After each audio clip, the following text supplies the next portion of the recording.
The new Super Mario Bros. Series story is a bit of a funny one.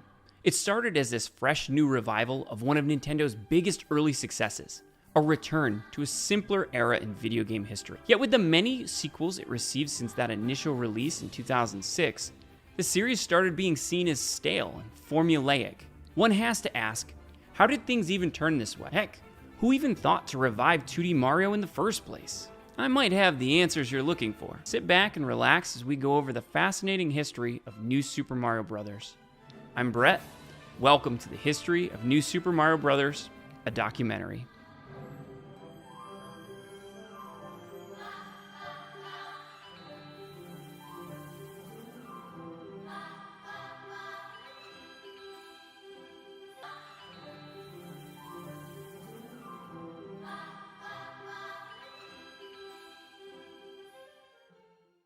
Before we start talking about New Super Mario Bros., well, let's talk about Old Super Mario Bros.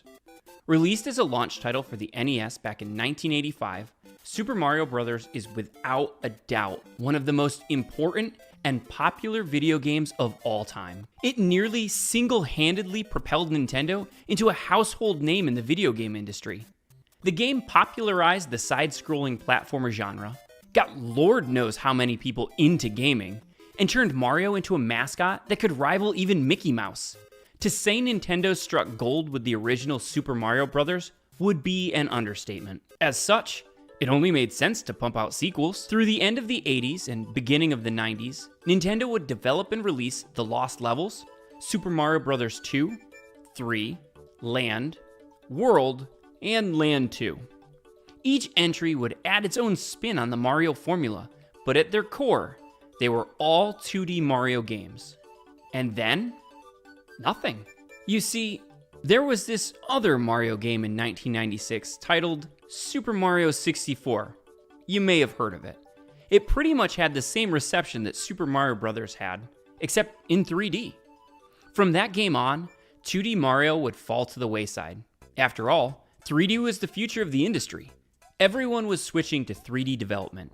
And now that Mario had done the jump, and that jump was, well, this successful, there wasn't much reason to go back to 2D. Now, I know I made it seem like 2D Mario was gone, but that's not technically accurate. From 2001 to 2003, the series would receive a bunch of remakes under the title Super Mario Advanced, exclusively on the, at the time, newly released Game Boy Advance. During an interview segment called Iwata Asks, for the series' 25th anniversary, Iwata reveals that the mini-series started because he consulted Miyamoto about making a Mario game after seeing how little there was on the GBA.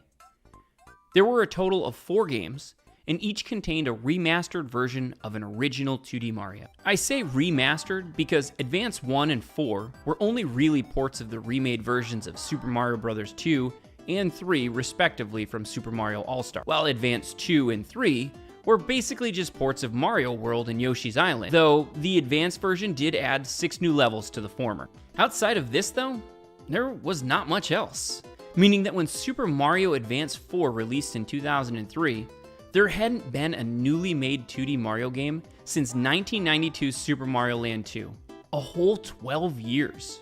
At this point, there wasn't much reason to believe that this series would ever get a revival, especially not with Sunshine releasing in 2002, further cementing Mario's transition to the 3D space. However, things would change with the release of the Nintendo DS. The DS launched in the winter of 2004, alongside a remake of Super Mario 64.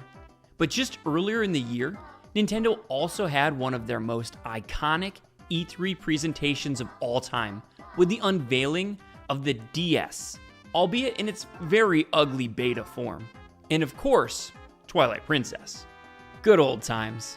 As was usual during E3, there was also a launch of a bunch of games for attendees to play.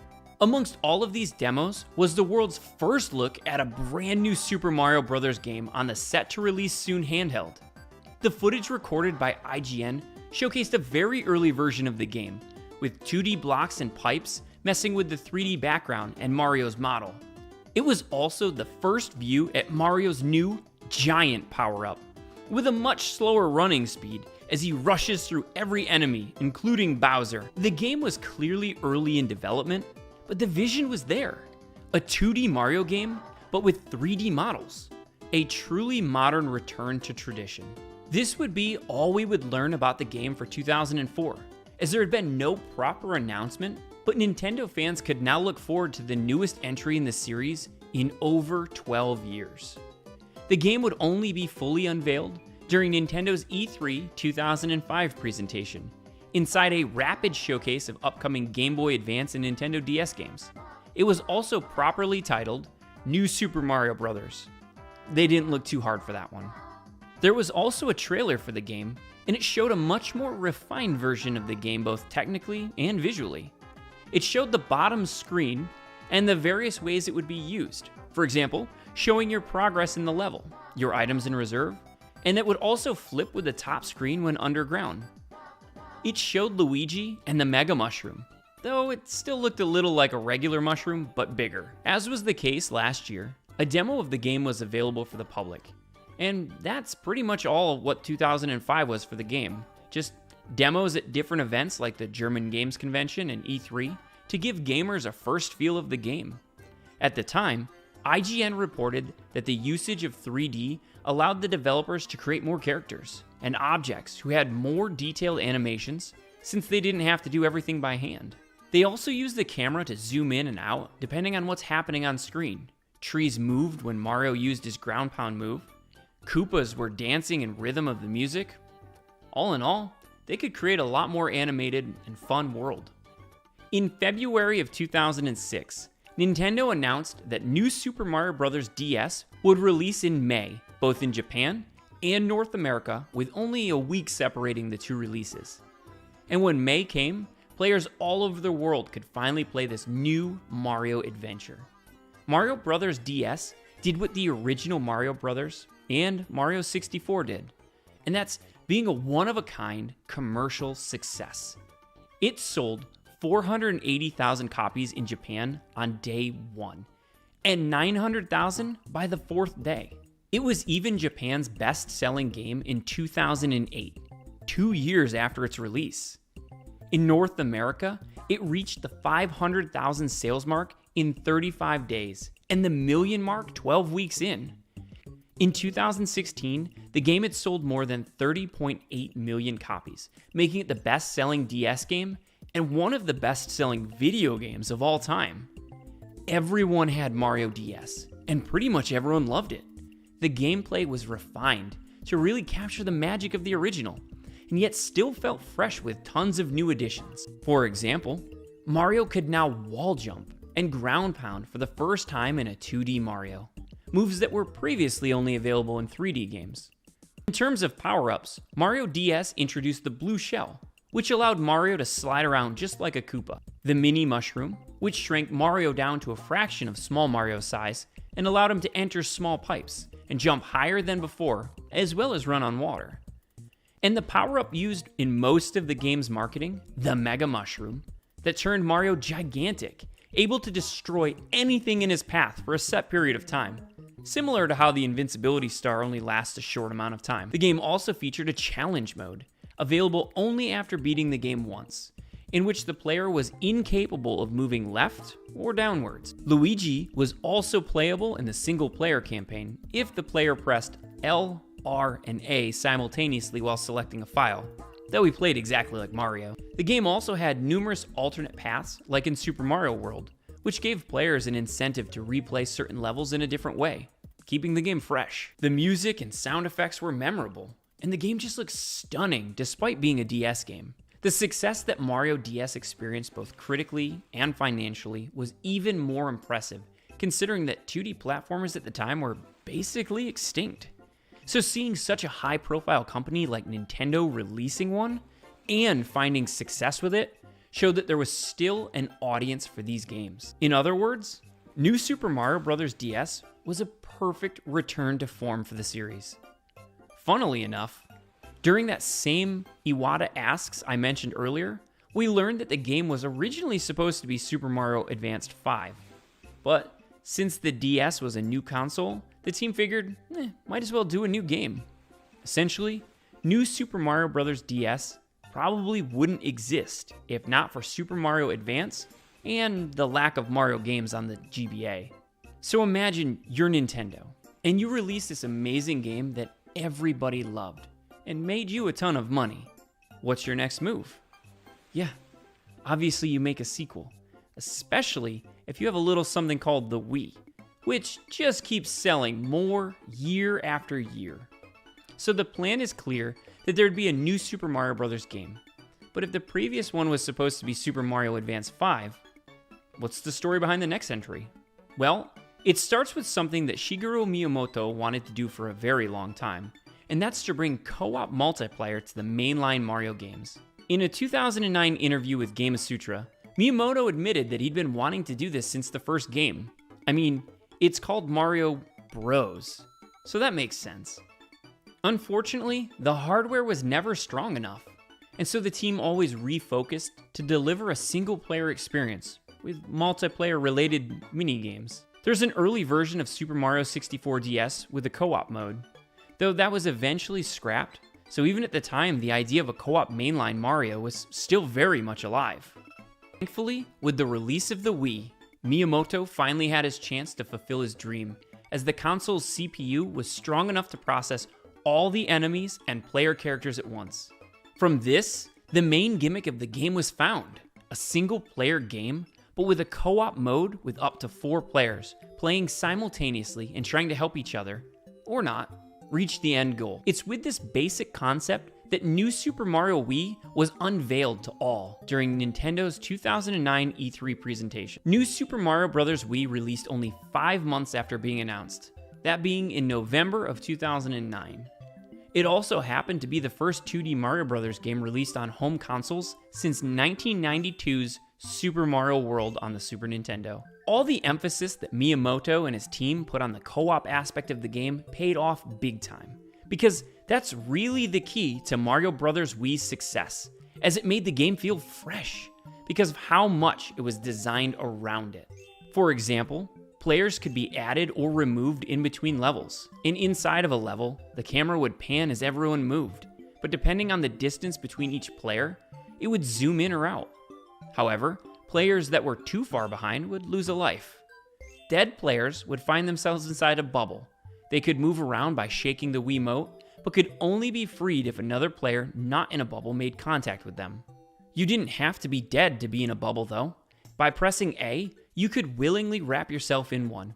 While you were invincible, if every player was in a bubble, they'd have to restart the level from the start or their last waypoint. Rotating the Wiimote allowed certain actions like manipulating the light on a boat or tilting a platform. Whoever was the one doing the rotating would have a symbol signaling that they were the one in control. They even created 2 multiplayer-only modes. One of them was called Free-for-All, the goal of which is to end up with the most points by getting the most coins and beating the most enemies in a stage. Another mode was Coin Battle, where players would attempt to finish a level with the most coins. Outside of the co-op aspect, Mario Bros. Wii had other new features and improvements made to make it a good standalone Mario experience. For example, the game was made more difficult since Miyamoto felt that the DS was too easy. But to balance the increase in challenge, this game introduced the Super Guide feature, which would show less experienced players how to complete a level if they died too many times in it. The Blue Shell and Mega Mushroom from Mario DS were removed, and instead replaced with new ones, like the Ice Flower, though a different version from the one in Mario Galaxy, but still allowed Mario to turn his enemies into blocks of ice that he could then throw. The Propeller Suit, which made Mario able to fly upwards, and the Penguin Suit, with which Mario would slide on icy surfaces on his belly, as well as shoot ice balls. A big addition, though, was the return of Yoshi as a mountable companion. He played very similarly as in Mario World, even down to being able to hatch an egg that contained a power-up or a 1-up after eating 5 apples. Unfortunately, you always had to part with him at the end of the level, meaning that he was only available in a select number of stages. The game also featured enemy courses, one in each of the game's worlds, where the player would have to collect 10 Toad balloons while avoiding enemy attacks. Once completed, Toad rewards the player with 3 Super Mushrooms. The controls were also noted to be tighter, and the game looked miles better graphically. The game definitely was different from its predecessor, but it wouldn't be wrong to just call it New Super Mario Bros. But on Wii, except for the multiplayer. People loved the chaotic fun that came with playing as Mario, Luigi, Blue Toad, and Yellow Toad, as players helped each other just as much as they sabotaged each other. It gave fans a new way to experience Mario Brothers that hadn't been there before, and it was well done enough that people just kept buying the game. It also helped that the game came in different bundles, making it even more accessible to new Wii owners. All of this helped propel New Super Mario Bros. Wii to immense success, becoming the 4th best-selling Wii game with over 30 million units sold. It's safe to say then that Mario Bros. Wii was another tremendous success. But as said earlier, some did feel like Nintendo had played it a little safe and didn't really try to innovate too much outside of the co-op mode. These people's fears would only accentuate with further releases. Talks about another entry in the series started in around November 2010, when during an earnings report, Miyamoto stated that he wanted to bring both a 2D and 3D Mario game to Nintendo's successor to the DS, announced in March of that year, the 3DS. Miyamoto felt that the handheld's 3D capabilities would be able to enhance the experience for both types of games. That 3D game would end up releasing a year later as Super Mario 3D Land. Following this, in January 2012, during an investors meeting, Satoru Iwata revealed that a new 2D Mario game was set to release during the next fiscal year, from April 2012 to March 2013. The game would be properly unveiled as New Super Mario Bros. 2 during the April 21st Nintendo Direct in Japan. New Super Mario Bros. 2's development was a bit of an oddity. First off, it was developed by Nintendo's Entertainment Analysis and Development team, with the help of the Software Planning and Development team as part of the Mario Cram School. It was basically a program created to teach other departments how to make a Mario game. Plus, the game's stages were made before the game's mechanics, and the main focus were ever even thought of. Speaking of main focus, this game's main focus was set to be coins. The story goes that after development of 3D Land wrapped up, Takashi Tezuka and Toshihiko Nagako were talking about coins due to that game having the question mark box, which gave Mario a limited number of coins as he moved. They first tried implementing the coin idea with the Golden Koopa Troopa. Soon after, Tezuka pitched the idea of making the game's objective gathering 1 million coins. This brought the developers to fill the stages with coins and implement new ways for the players to gather coins, like golden enemies and the new Golden Mario power-up. The game was originally going to be called New Super Mario Bros. Gold, but the team went with 2 instead because the game had more stages and new elements than the previous titles in the series. New Super Mario Bros. 2 released in July 2012 in Japan and August in the rest of the world. It was the first Nintendo published game to release simultaneously physically and digitally. Just like the 2 previous games, New Super Mario Bros. 2 was well received critically, and it sold over 13 million copies worldwide. But things were a bit different this time. One look at its Metacritic score should be an indicator, with its 78, contrasted with DS's 89 and Wii's 87. To summarize, the game was good, although a tad easy, but the moniker of new started to make less and less sense. Reviewers felt that the game didn't do too much to innovate on the previous 2 games, a criticism already levied at Mario Bros. Wii. It simply chose a new gimmick, coins, really? Changed the power-ups a bit, though it did seem they were in honor of Mario Bros. 3 vibe, because they brought the Super Leaf in 3D Land and this game, and just made New Super Mario Bros. DS again. They did fully commit to the coins idea though, because the game really revolves around it. There were golden rings that turned every enemy into a golden variant, and those dropped many coins whenever they were killed. The gold flower turned Mario into Golden Mario, and Luigi into Silver Luigi, and it worked just like Fire Mario, but the flames were bigger and gold, or silver. It could destroy any block and turn them into gold coins to collect. As stated earlier, the ultimate goal was to reach 1 million coins, and the player's coin count was shared across the game's 3 save files, and the new mode Coin Rush. In it, you have to do 3 stages chosen at random, and collect as many coins as possible without dying once, otherwise the challenge has failed. You can only gather up to 30,000 coins in this mode, and to help that, 1-ups are turned into gold flowers that give 50, and Mario's remaining time at the end of a course is also changed into coins. After collecting 1 million coins, the player is awarded a new title screen with a gold Mario statue.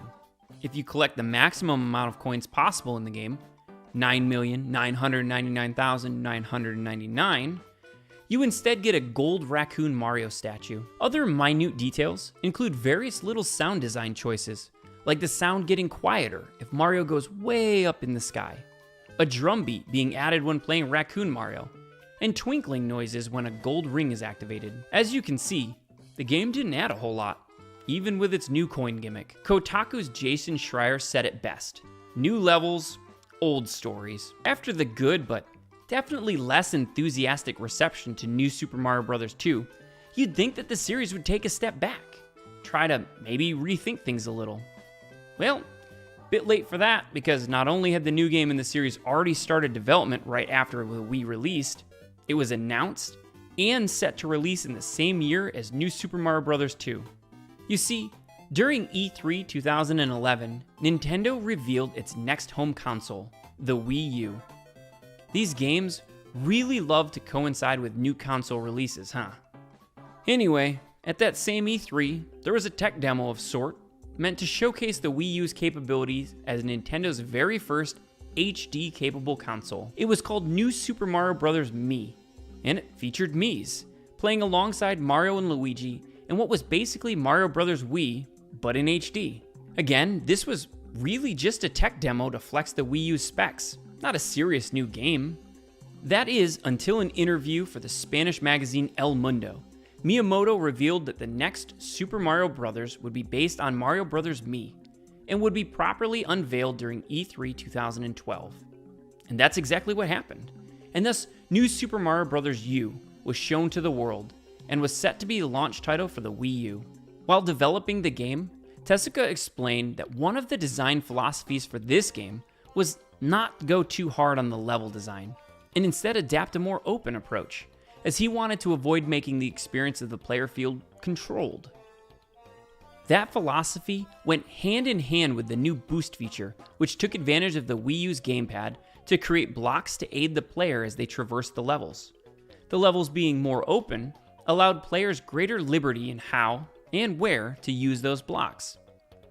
This same openness could also be seen in the world map being more open, with stairs, hills, sliding paths, etc., and an approach that was inspired by Super Mario World's world map. The single new power-up of the game was the Super Acorn, a flying raccoon suit. To differentiate it from the propeller suit, which pulled Mario vertically, they made the suit glide horizontally. New Super Mario Bros. U released alongside the Wii U in November 2012, and honestly, it kinda defied expectation. Just a couple of months after the liked but criticized New Super Mario Bros. 2 came out, and claims of the series getting stale and formulaic started going around, Mario Bros. U actually gave fans a fresh experience. The Super Mario World influences on the world map were really well received, making it more dynamic and interesting to traverse. Gameplay-wise, a lot of elements returned from Mario Wii: the bubbles, 4-player co-op, enemy courses, the Super Guide, and Yoshi. On that note, Baby Yoshis made their long-awaited return since their introduction in Mario World. They cannot be ridden, and instead must be carried. They'll eat any enemy that gets close though. The blue ones blow bubbles from their mouths. If an enemy is caught in one, they either turn into 3 coins, a power-up, or a 1-up. The magenta ones can blow up like balloons and allow the player to float. Finally, the yellow ones glow in the dark and can stun enemies with their light attacks. Unlike the blue and magenta Baby Yoshis, yellow Yoshis cannot be carried into other courses.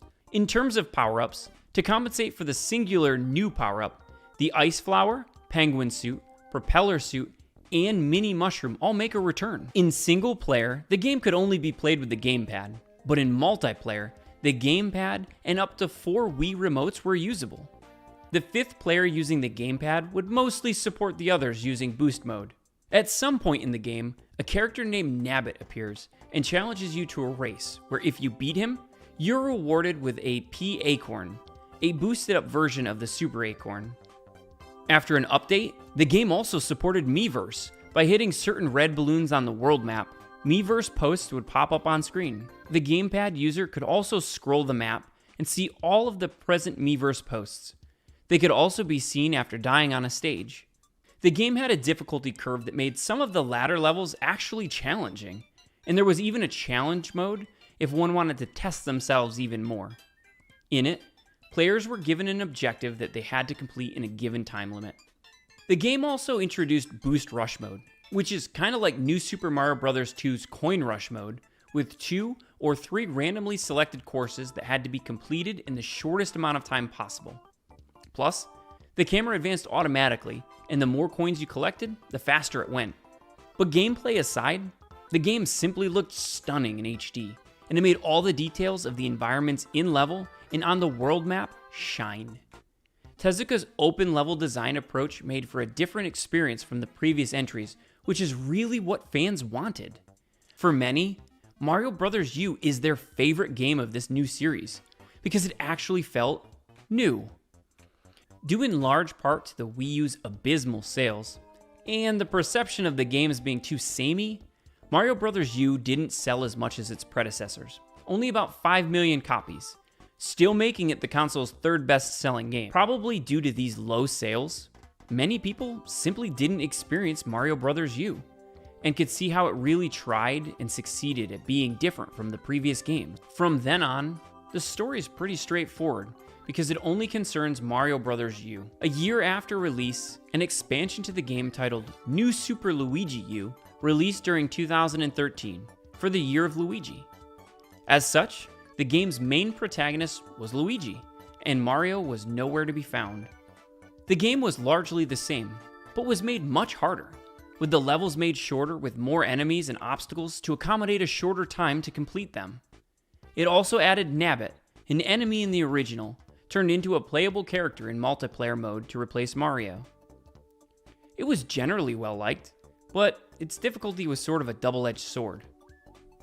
Some liked the difficulty, while others thought the levels didn't feel as well thought out because of it, and that it was clearly not made with multiplayer in mind due to how tight everything had to be. Following that was the release of New Super Mario Bros. U Deluxe, an enhanced port of the game containing the original game plus Super Luigi U, which was released on the Nintendo Switch in January 2019. On top of fusing the two games, Deluxe introduced a new playable character in Toadette, with a new unique power-up, the Super Crown, which turned her into Peachette.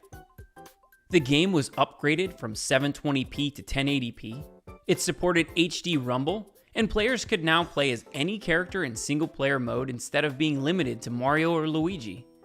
Deluxe was many people's first chance at playing Mario Bros. U. As such, it was well received, though for people who had already played it, what this port brought wasn't really anything too exciting. All in all, the New Super Mario Bros. Series started as just another entry in a series of remakes, became one of the biggest games on the DS, and a loved return to tradition, to an immensely fun multiplayer experience, to a decent but very uninspired game about money, to a strong return to form, which unfortunately happened on a console that nobody bought. It's had quite the journey, but even though they share a similar structure and look samey, each game tried to be different in its own way, and despite claims of the series not innovating a whole lot in between entries, each of them are still very solid platformers that revived a series that was otherwise thought to be a relic of the past. And that's pretty impressive. This has been Brett. I hope you've enjoyed this adventure through the series history. Don't forget to like and subscribe, and I'll see you in another video.